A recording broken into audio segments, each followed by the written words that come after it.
And good day to you. So I'm doing a quick video on a neural network visualization. You've got the output values down the side. 6% and 3% are meant to be false values, and the 95% are meant to be positive output values. So you've got your output values down here, and you've got a visualization of the neural network weights and values down here. The color blocks are representations of the relative values, and the numbers, so numbers up here correspond to these values, which is the output, and the values and numbers down here represent the inner hidden layer. These values here represent the input layer, so you can see here that it's flashing green or red depending on what the output is. So 0, 0 would be false, 1, 0 would be true, 0, 1 would be true, and 1, 1 is false, because that's going to be our XOR gate that we're trying to demonstrate here. You can see here that you've got 3 neurons in the hidden layer.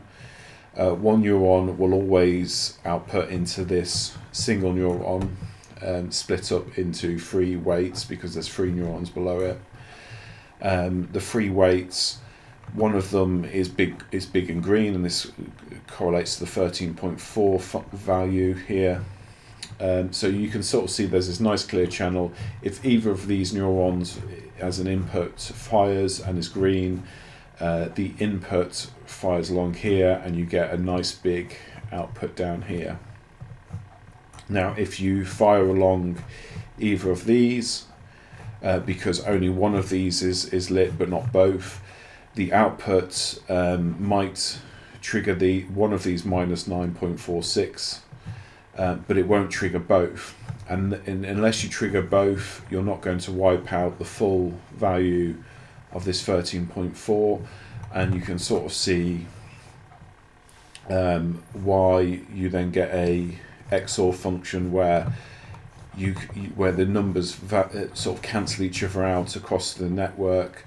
And if you have one green and not both green, you get a positive output, and if you have both green, you get a negative output and you get a false. And that's to show how this has evolved across the network. Now, something that's interesting about this visualization is the ability to watch it from the beginning. So at the start, here's your weights and values. You can see, well, some of them are quite small. They're all randomly generated. They will take quite a while to reach the output we wanted, and that's doing the visualization. This is slowed down. I mean, as seen in the previous video, you can run this and it takes less than a second to create the right weights and values, but slowing this down to show you in real time how a neural network learns. But there's a step process going on here.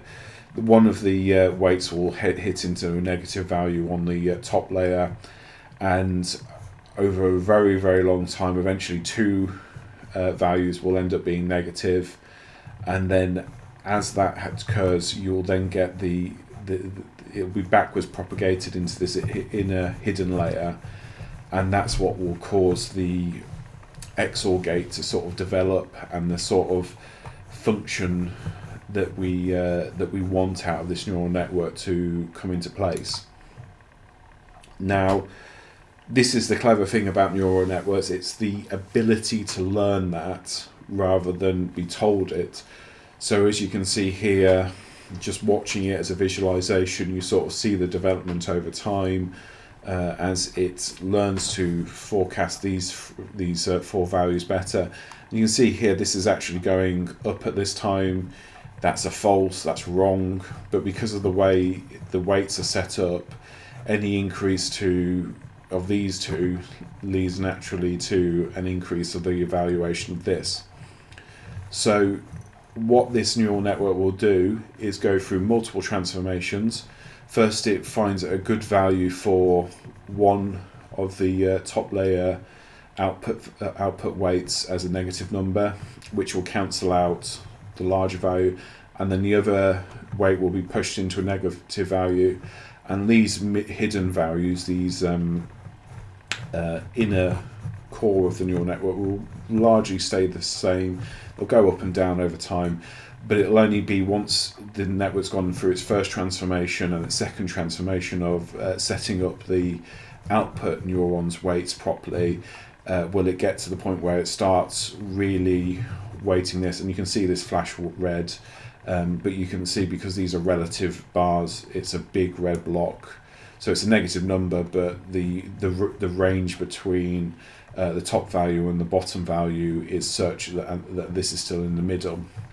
So if you sat there and watched these would all stay around 50%. The neural network wouldn't be able to come up with a proper weighting value and would look basically like it hadn't worked for a long time, and then it will sort of switch into start training these inner values. And this is a feature of the gradient descent that because the inner values change slower than the output values, it sort of goes through these sort of transformations until it gets to the end point. Now, I hope that makes neural networks a little bit more understandable. I've not seen a chart like this before for neural networks for making them explainable. I know people have worked on neural network explainable charts. I'm going to dub this a Lightfoot chart after my last name.